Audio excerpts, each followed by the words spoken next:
Welcome back to another episode of the Casey Campbell podcast. Casey Campbell with you, of course. And we are pleased to be joined by Danny Bohn of On Point Motorsport, driver of the number 30 Toyota for On Point Motorsports in the NASCAR Camping World Truck Series. How's it going?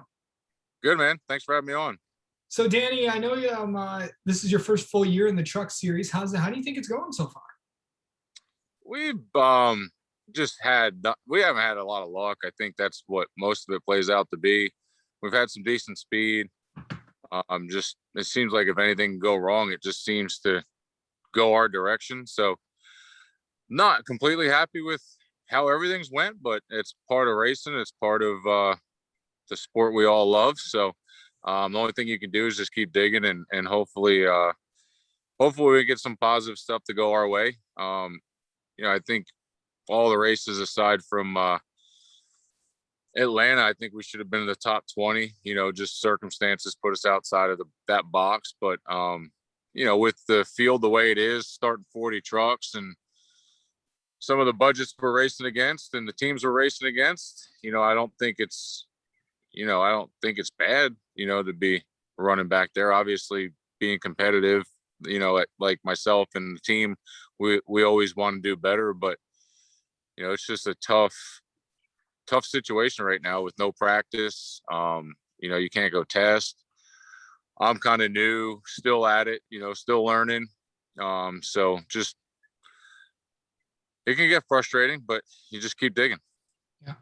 So I know you guys got a pretty cool throwback this year. You're running Michael Waltrip's country time scheme that he ran in 89 and 90.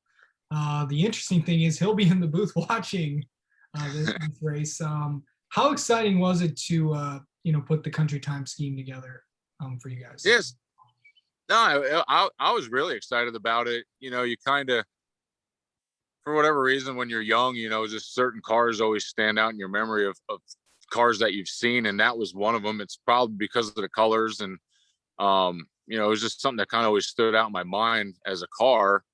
And I knew it was the number 30, and then it just so happened that after one of these races, I always go back and watch the race on TV afterward, and Michael Waltrip's documentary Blink of an Eye was on, and this is just like a month ago, and I just sat there and thought about it. I'm like, we really need to do the country time car. So reached out to Michael, and he was really excited about it, and mentioned it to the team, and everybody was all for it. So really excited about this weekend. I think I saw a picture of the truck earlier. It looks really good. I'm going to go out there tomorrow and check it out. And, and then, like I said, Michael, he's a household name in NASCAR. He's been in the sport for a long time. He's, one of those guys that never gave up. He, in his documentary, how long did he go before he won a race, and, never gave up, kept digging.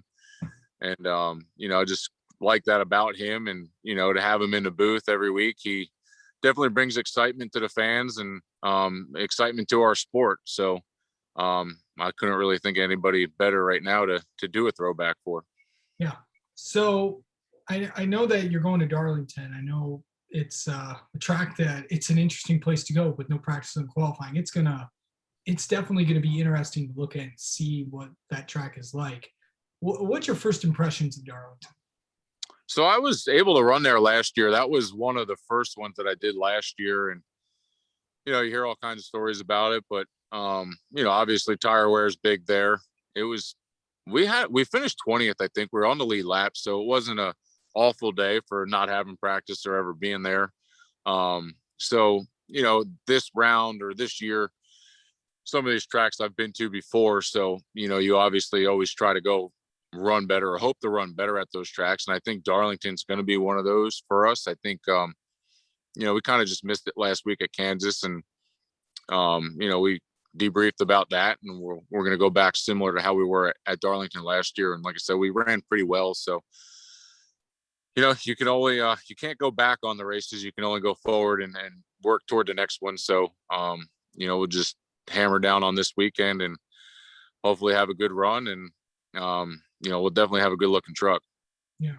So what has it been like working with On Point in the last few years? Honestly, it's been great. I have a good relationship with them. I've been driving for 18 years, and grew up in the modifieds and raced in New Jersey, raced down here in North Carolina, and did a lot of the local stuff. I won the track championship in the modified at Bowman Gray. Was able to do a lot of cool things in the short track world with the modifieds, and always dreamed of being NASCAR and make it to the top 3 series. But my pockets can't afford to do that. And the thing is really close to me about On Point was they were the ones that gave me the opportunity. The crew chief watched me race at Bowman Gray, and my name got brought up in the shop there. And I got called out there to talk about driving a modified. And I looked at all the trucks. I'm like, man, I'd like to drive one of those. The modified would be cool, but how do I get one of those? And one thing led to the next, and they gave me my opportunity. We went to Martinsville in 2019, and we were able to practice and test then, but finished 8th my first truck race. And it was a one race deal. And I think Kansas was my 20th truck start, so Darlington will be 21st. So it's just that it's they're great people. They work really hard. It's not a big group of people, but the ones that are there are really dedicated to it. And like I said, they're the ones that gave me the opportunity. So I'm very grateful for them. And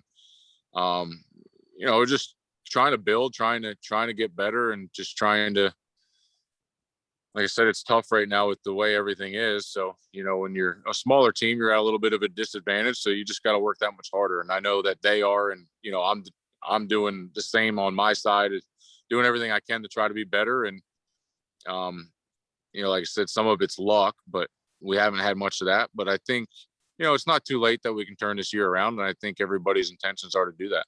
Yeah, I bet. And going to what's the biggest thing you got to know when you're running at Darlington, you think? I think it's just, not to overstep the boundaries, with the tires that we run on the trucks and the grip level at Darlington.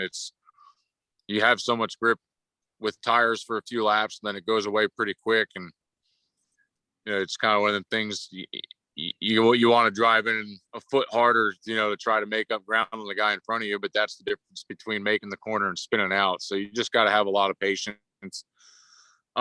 self-control. I think, the people that are able to manage their tires and not overstep their boundaries and hit the same marks every lap are the ones that'll run well there. Obviously, you got to try to get up and run the wall in 3 and 4. Gets kind of tight off the current turn 2. So, getting the arc through 1 and 2 and getting through the bumps in 2 and getting off the corner straight's important there. So, like I said, it was one of them tracks that I don't feel like was, there's certain ones that I left. I'm like, man, I struggled. And that wasn't really one of them. So we weren't great, but, I think for the first time there, we ran respectively. So just hoping to, go back on my notebook there. I'm going to run on the simulator tonight, run the simulator tomorrow, and just be as prepared as I can be for that one. Yeah, of course. All right, Danny, thank you so much for taking some time. And it's going to be fun to see the Country Time scheme back out there on the track, and when the trucks take the track Friday night at Darlington. Yeah, man. Thanks for having me on here. We'll see you out there on Friday.